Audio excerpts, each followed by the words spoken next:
Hello there, my flock. The Bad Raven here in the new Bad Raven's Nest. And I got a review for you. It's a few days late. Me and the Groovy Agent went and watched this movie, and I wanted to do a before and after, but situations were where we couldn't video that day. So I've decided to make a video of this after all the controversy of all the people talking about this movie, about saying it's woke, about saying it's not a good movie in the Mad Max universe. The way I see it, as far as we didn't ask for a Furiosa movie, everybody asked for a Mad Max, which I'm not the biggest Mad Max fan. The Groovy Agent is the Mad Max fan. I have watched the movies back in the 80s, but I just never really put them in my collection, even though I do like the action in them, and I did like Mel Gibson's performance in those movies. Now, I have watched Fury Road. I did add that to my collection on a Black Friday. I have seen the new one with Tom Hardy, and I would have myself wanted a Mad Max in this movie. We don't get everything we want, which I do love Anya Taylor-Joy.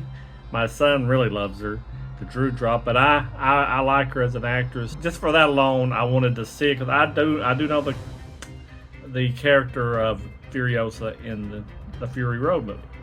Well, after all this talking, I just wanted to get into what I thought of the actual movie. Furiosa is the highly anticipated prequel to Mad Max Fury Road, directed by George Miller.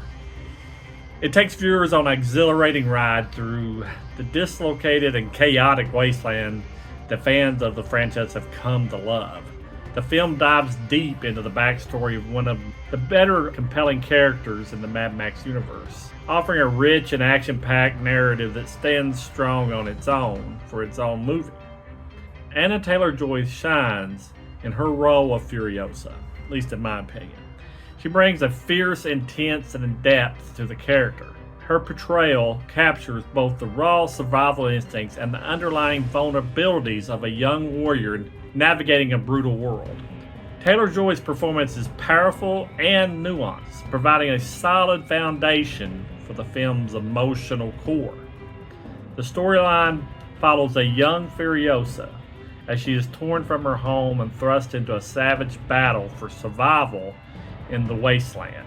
The movie explores her journey from a captive to a formidable leader, shedding light on the formative experience that shaped her into the fearless fighter that we met in Fury Road.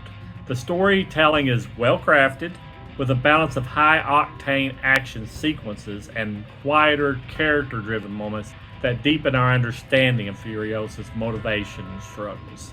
Now, visually, Furiosa is a masterpiece in my eyes. George Miller's direction ensures that every frame is packed with the dynamic, gritty aesthetics that has become a hallmark of the Mad Max series. The post-apocalyptic landscapes are rendered with breathtaking detail, creating a stark, immersive environment that's both haunting and beautiful. The practical effects and stunts are particularly impressive, delivering the visceral, adrenaline-pumping action that fans expect. The film's supporting cast also deserves praise. Chris Hemsworth, Thor, delivers a standout performance as a formidable antagonist, adding layers of complexity to his character that could easily have been one-dimensional, that go beyond the typical villain archetype. The ensemble cast and the other talented actors add the depth and dimension to the story, each contributing to the rich tapestry of the film's universe.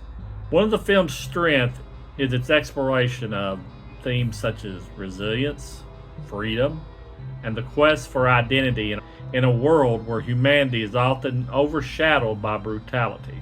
Furiosa delves into the psychological and the emotional aspects of its characters, offering a thoughtful commentary on the cost of survival and the sacrifice made in the pursuit of justice and redemption.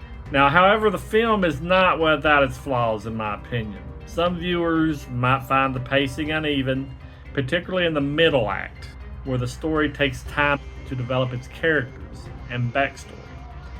While these moments are essential for building emotional depth, especially making the audience wait over an hour for the debut of Anya Taylor-Joy as Furiosa in her adult form, that might make fans feel upset but still satisfied with her performance. Seeing her don the mantle of the character is breathtaking in my opinion. I will give this a rating of just go see a matinee.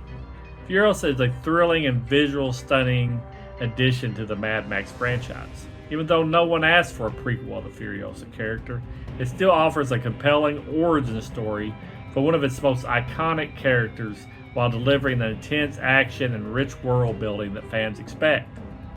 With strong performances, particularly from Anya Taylor-Joy and Chris Hemsworth, and masterful direction from George Miller, Furiosa is a must-watch for fans of the series and newcomers alike.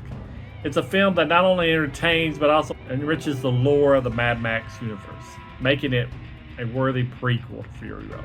Hopefully we will get a true sequel in the future with the Mad Max pretty soon. And that's my thoughts. I mean, I understand I'm going where no man's gone before. I understand the girl boss stuff, but I felt like she was more surviving in the movie than actually being like a Mary Sue to me. I think her performance was good for what the movie was.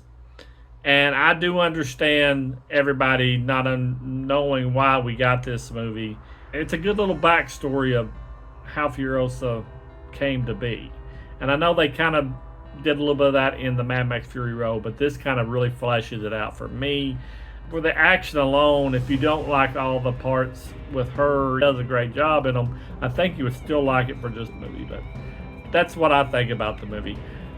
Tell me what you think. Put in the comments what you think of the movie. I would like to hear your thoughts and what, if you actually went and seen it or not, if you're waiting for it to come out on digital. That's my review, and I just want to say thank you all for tuning into the Bad Raven channel and checking it out. Every view helps us here on the Bad Raven channel.